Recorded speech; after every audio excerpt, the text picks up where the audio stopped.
military veterans in uniform that have been involved in combat, and I think it's unusual that we have an opportunity to have a lady that during her early childhood in South Korea, she was a child during the Korean War, so we have another perspective of it.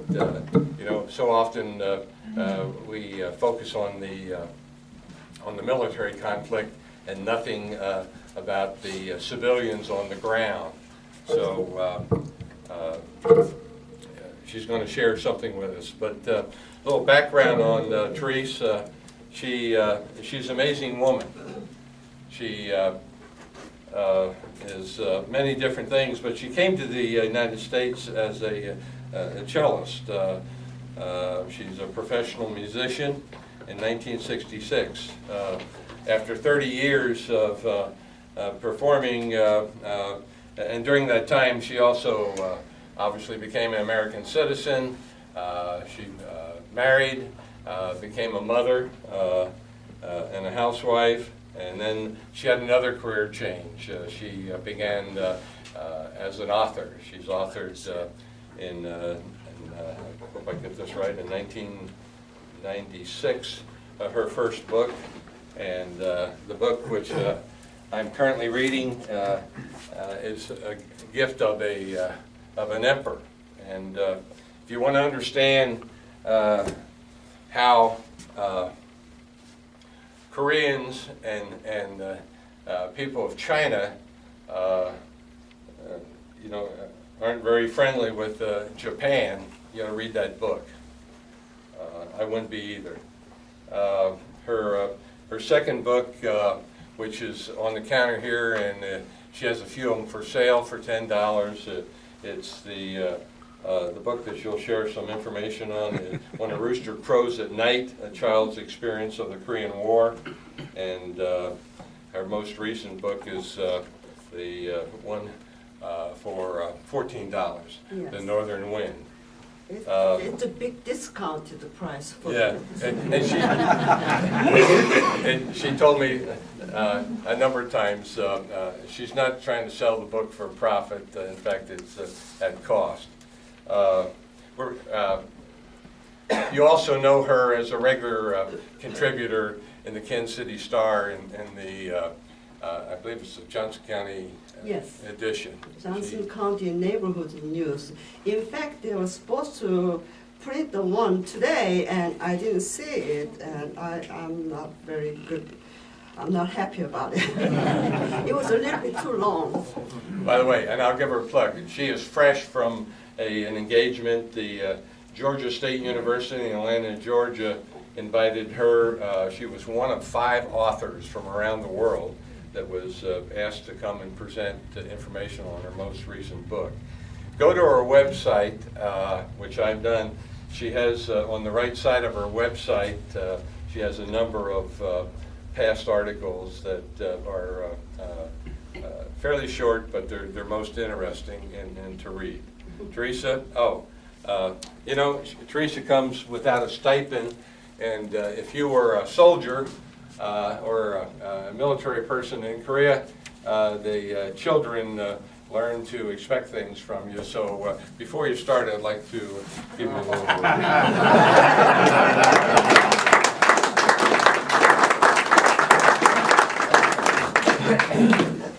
Good morning, ladies and gentlemen. It is a privilege for me to be here and share my childhood memories.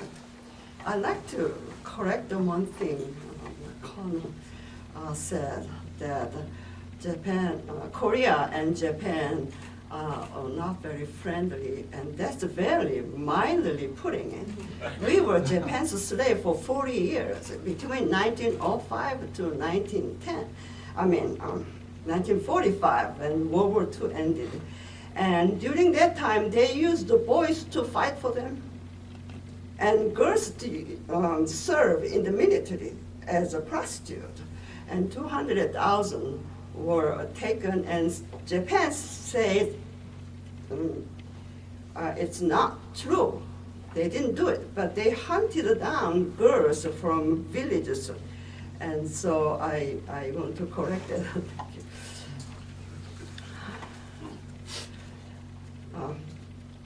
I want to thank you, the Korean War veterans among you.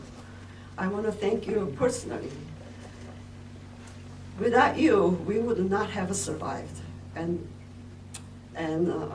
during the 60 years, South Korea really made a remarkable progress.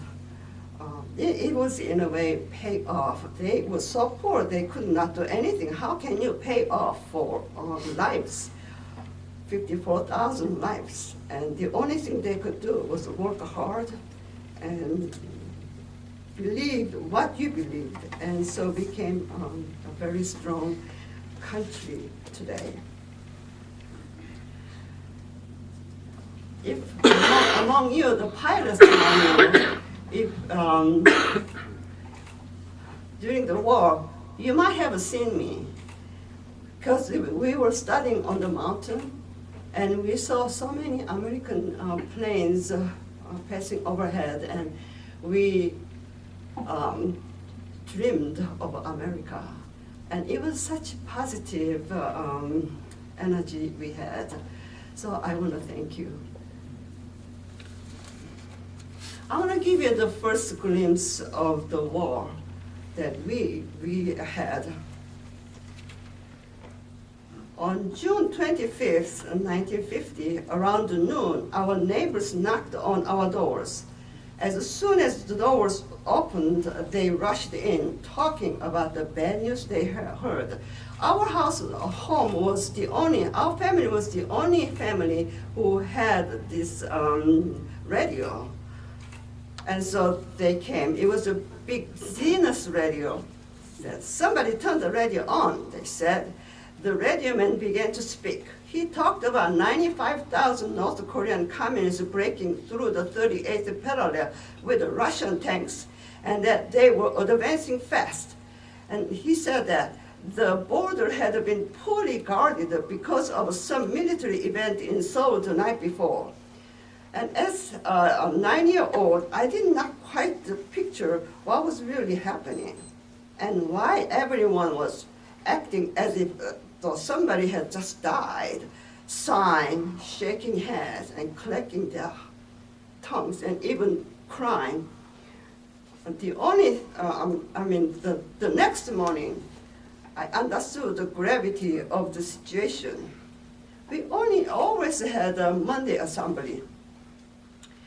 We listened to our principal's long speech. He said that all school buildings in Busan will be closed that day, and that the South Korean army will occupy our building as soon as it can be ready. And in fact, the Korean army is on its way to Busan with thousands of injured soldiers, and that we must clear our school building as soon as possible so that the army can use it as a makeshift military hospital. We worked until dusk and cleared everything out of our classroom. But we had to come back the next morning. Cleaning was done by kids. On Friday afternoon, it's always the day we cleaned, and teachers go around and make sure that we are polishing and right. And while we were polishing the floor with the broken candlesticks and rags, we heard a loud siren. We all turned to the window. A long line of military trucks and ambulances were crawling into our assembly ground and were lining up. Whistles were blowing. And soldiers with armbands jumped down from the trucks and ambulances and began to unload men on stretchers or in wheelchairs. Then followed the soldiers with the clutches, some with the bloody bandages on their heads, and some with arms in slings or legs in casts, descended from the trucks with the help of others and laboriously walked to the shaded area and sat on the bare dirt. It was my first glimpse of the war. And our teacher said, the man can be your father or your uncles or brothers, your neighbors. And do not forget what you are seeing today. And we never forgot. At home, our parents trained us on what to do if communists took over our town. In short, they told us to lie. If somebody asks you, Father said, do not say where I am. Just say, our father does not live with us anymore. He went to see our grandparents in Daegu. It was the first time I learned that it's okay to lie when necessary. As the news revealed that North Korean communists were advancing fast toward the south, our family packed suitcases and backpacks to flee to Jeju Island.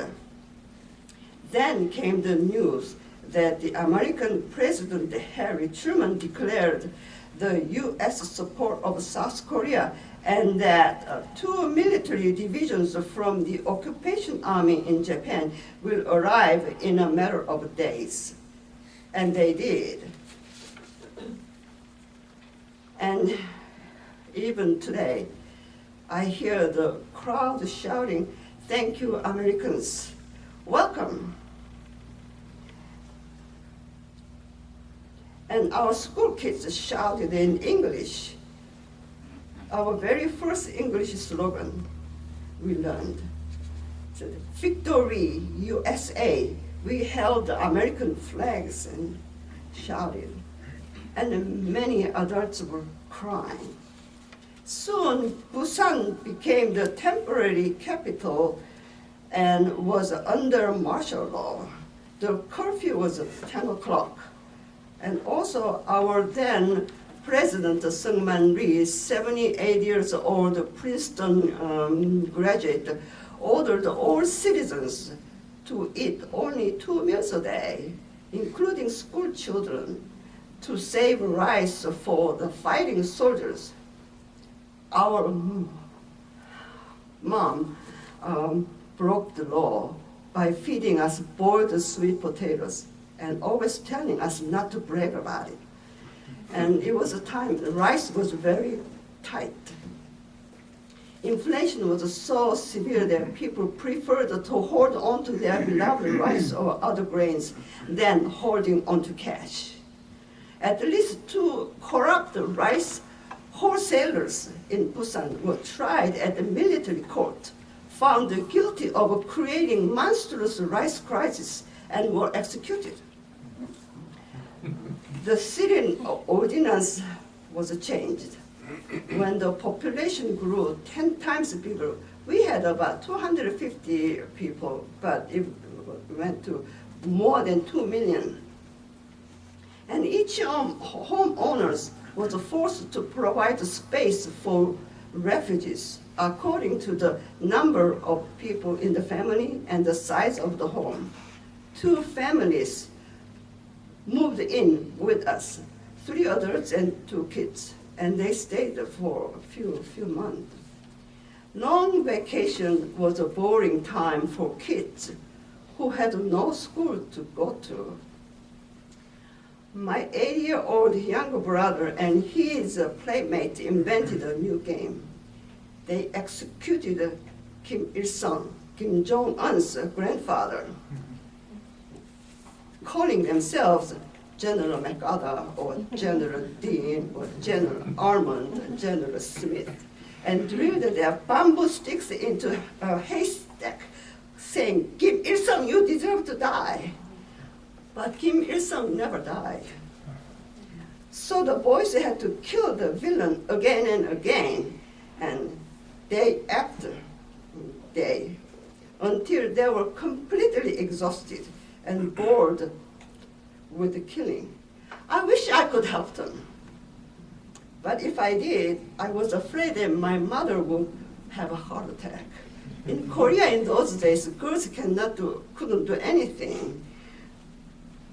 So, at the first sign of a fall in late August, our school finally opened on the mountain behind a Buddhist temple. Imagine several hundred kids from third graders to sixth, all climbing steep slopes. I went there 3 years ago, and I could not find our home or anything. It was very bad at that time. But it was now all condo buildings came in and highway passing. It was a totally different place. We had no classrooms with walls or floor or desk or chairs. Bare dirt was our floor and the sky our roof. We had no bathrooms either. Imagine 600 kids trying to do what they are supposed to do. It was crazy, but I cannot talk about it now. It was not very pleasant to remember. So our parents felt very sorry for their kids, but tried hard not to show. Our father said at the breakfast, "Remember, children, you can learn anywhere if your minds are set. Studying on the mountain is not the worst thing in the world." In January 1951, 2 months after the Chinese stepped into the war, more refugees moved into Busan, and there was a severe shortage of dwelling units as well as vacant lots. The Busan diocese pleaded with the Catholics to please make rooms in their homes to accommodate the few priests. Altogether, 200 moved in. And my parents went to the diocese to bring 1 or 2 sisters, but came home with 2 priests and 6 nuns. We were shocked. During the dinner that night, the oldest of the sisters kept looking at us, making us nervous. Finally, she said, "Mr. and Mrs. Saw, you have 3 lovely daughters. How blessed you are." Our mother blushed. In Korea, they don't accept the compliments like that. She said, "No, they are not lovely. They are just ordinary kids." "Thanks, Mom." The oldest sister said, "I am looking at the 3 future sisters here." I held my breath. "Dear Lord," I prayed, "don't let our mother to promise anything. I am not going to be a nun no matter what. If mother really wants her daughters to be nuns, then tell her to settle for just 2. But luckily nobody had to become a nun. My oldest sister, went there for 6 months after her graduation from college, but it did not work out. She is a pianist, very accomplished, and she served as a professor at Seoul University. So she came out 6 months later. I was very relieved. Quickly, our home became a church with the 2 priests saying Mass. Each day was like a Sunday, except that we had to go to school on the mountain for a full day. My 2 older brothers, 14 and 16, and my younger brother, 8, served as altar boys each morning, taking turns. My younger brother acted proud that he could ring the bell and mumble a few Latin words. They also served themselves some wine after Mass, which we didn't know about. One Sunday long after Mass, we noticed that my younger brother was nowhere to be found. We looked everywhere.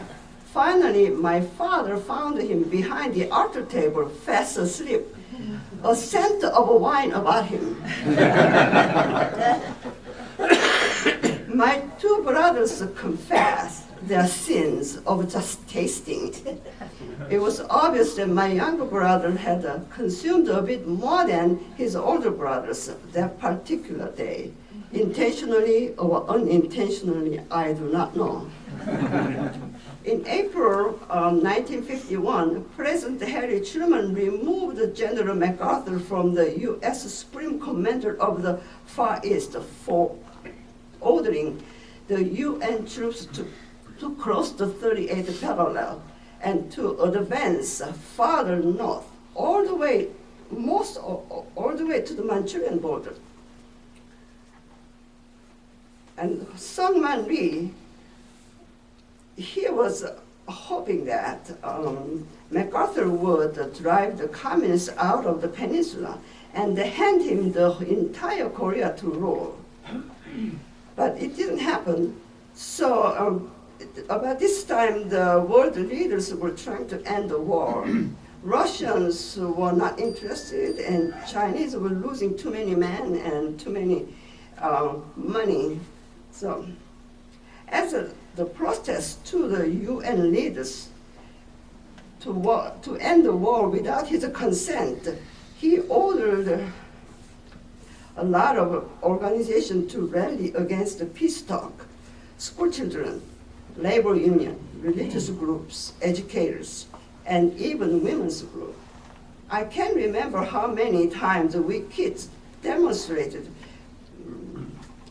between May 1951 to July 1953, sometimes at town squares, sometimes in front of the U.S. Army base, and other times on the street. Hundreds of grown-ups were there too, and we all behaved like mindless puppets, yelling, "Move out, Americans! We want reunification.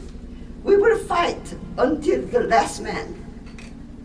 Life magazine, June 22nd, 1953 issue reads, "After about 35 months of bloodshed and 23 months of haggling, South Korea's 78-year-old President Sung Man Rhee cried that truce between the UN and the communists means death to his country, and threatened to fight on alone to expel the Chinese Red. If you have to leave us, Americans, we are sorry to see you go," he said. Meanwhile, the UN gravely faced the fact that if Rhee's threats were carried out, he might very well wreck the truce beyond repair. Despite his protests, the peace talk continued, and Sung Man Rhee secretly released 25,000 North Korean prisoners who refused to be repatriated to North Korea at any cost. This seriously weakened the UN's power at the bargaining table. Could you guess where they hid 25,000 prisoners? Individual homes.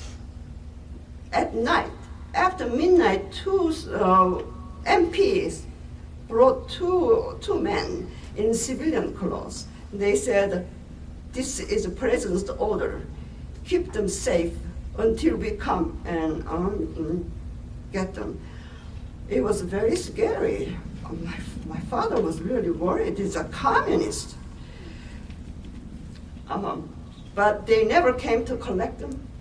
So my father gave them some money and some clothes and some food. And after about 2-3 days, I can't remember exactly, it was scary because we saw them washing themselves in the morning, and they ate. We hide them in a storage room. In Korea, we had a big storage rooms where we kept a year supply of rice and nuts and stuff like beans and things like this. And that's where they stayed. And my father let him go and told them where to hide. Maybe mountains would be a good idea, or something like this.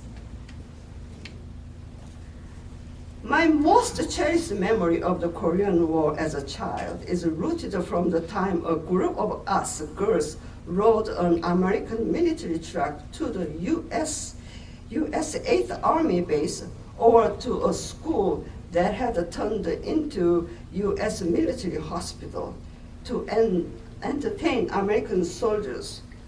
For such occasions, we had learned to sing Danny Boy, or Swanee River, or Susanna, and Yankee Doodle, and I still love these songs, as well as some few Korean songs. I still remember the American soldiers in hospital with some had a cast on their legs or arms in slings, or very sad-looking soldiers intently listening to our songs that came from their homeland. It was a time of exchange and promise of the friendship between the two countries, South Korea and the United States, that will continue for decades to come. Do you know that America's most loyal allied in fighting has been South Korean troops? They fought in Vietnam and in everywhere that Americans fought. And we thank you. Korea today is one of the 8th strongest economy and #1 shipbuilders, or #5 car makers. All this, I forgot too many. And without your help, Americans, we could not have achieved it. Thank you very much.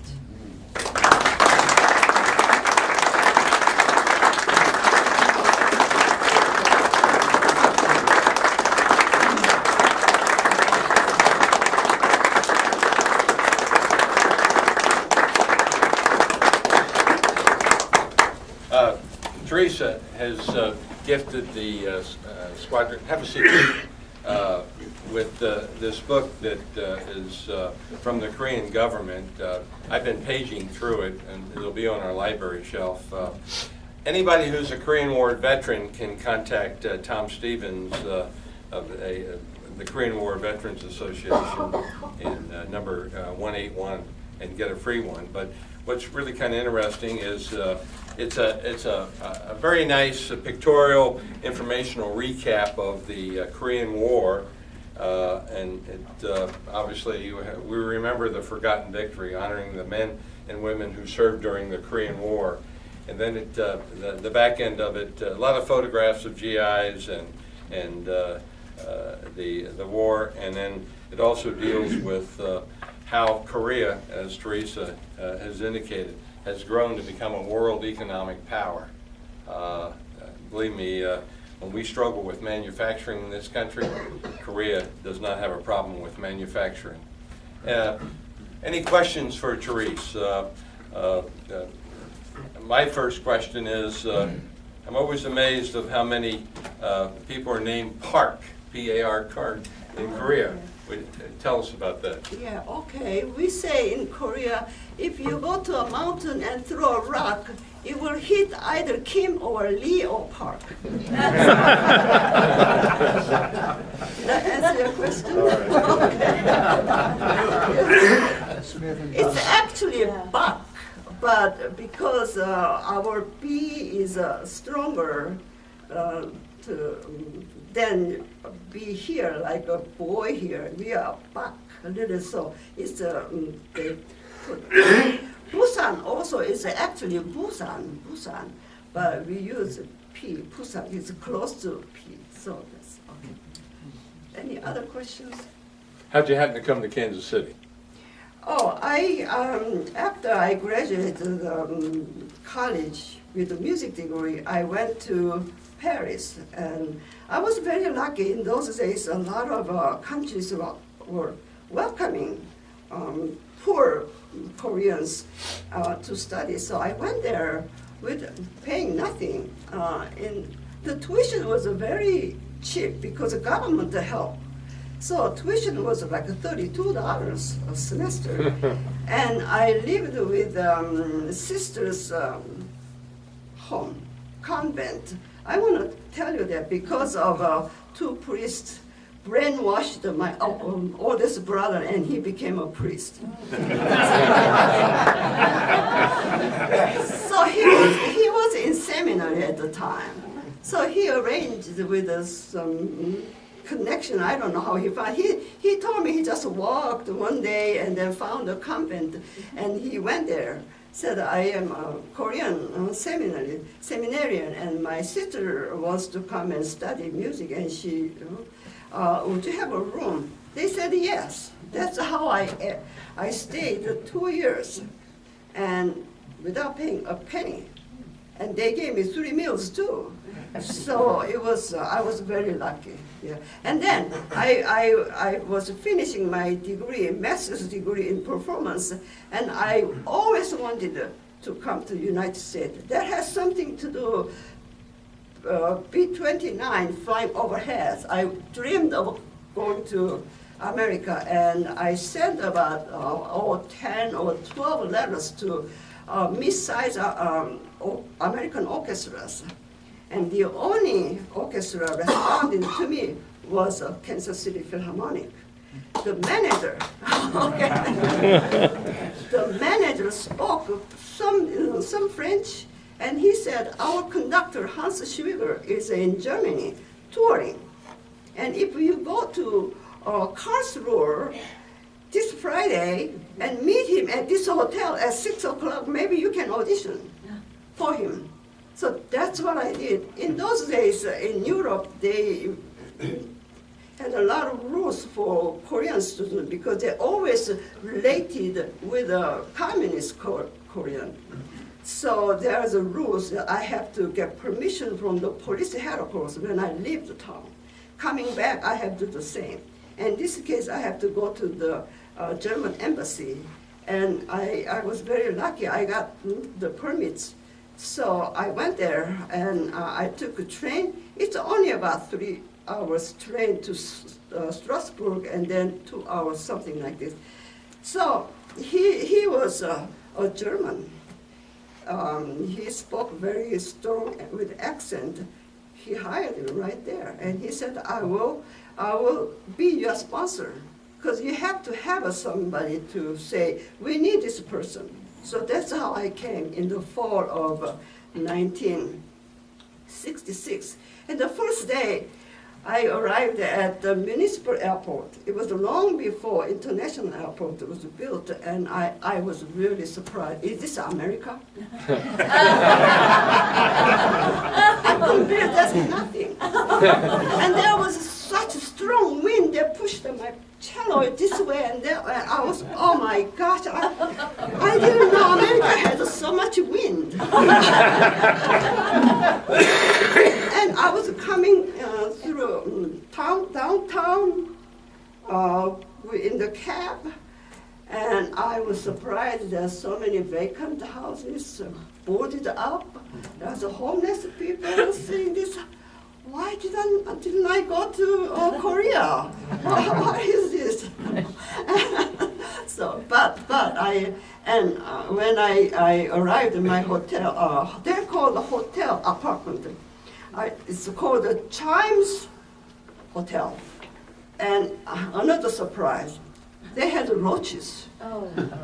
We Koreans don't have roaches. I'm serious. Until Americans came and brought some roaches. Now we have roaches. but we are not complaining.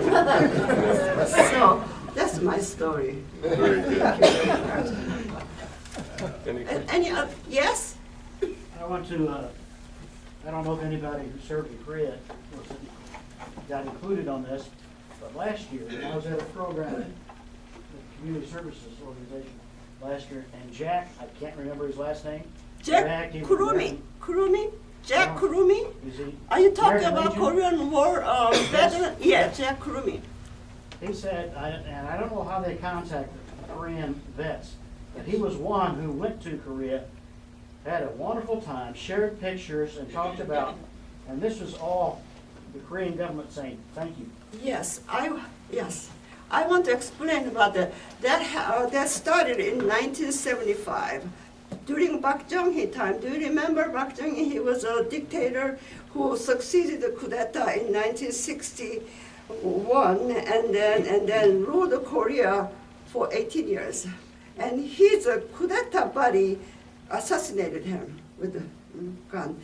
But he made some mistake, I don't know. He had to maybe. There was so many student demonstrations and complaining because he was sending soldiers to Vietnam. They did not like it. His idea was we were saved from because of America's help. Now is the time we have to help them so that they can use a fewer man and also we can achieve a global peace. And I really admire him. So he pushed, I want to tell you another thing about him. He started a 5-year new country building project. And this was the program that he asked civilians to give their time and labor free of charge. And government will give all the things, the trucks and equipment and the dirt and bricks and all the things you can think of in the name of improvement. And so civilians had to work after coming home from their job. They have to, I think they are here at least 10 hours a week. A lot of people were unhappy about that. And young men were trained so that in case North Koreans attack again, we don't want to depend on Americans. We are going to fight ourselves. When I was in Korea, first time visiting after I left, it was 1978. During the day, we were shopping. During the day, siren went off, and then everybody was running, and the car, all the traffic stopped. The buildings instantly closed, and so they were going to a hiding place. We were in department stores, so we were led to downstairs, very dark place, and for about an hour, completely, not 60 minutes, we were hiding there. This was to make people realize that this might happen. So when it comes, we will be ready. We can deal with it. It was very inconvenient for me, spoiled in America for 12 years, and we had the kids, and we were dragging, and it was, oh my God, I can't live here. Really, I can't live here anymore. So. But he is the one who paved every road, and he laid out the plan how we are going to be a better country. And without him, we could not have been, but we could not have achieved what we have achieved today. Very good.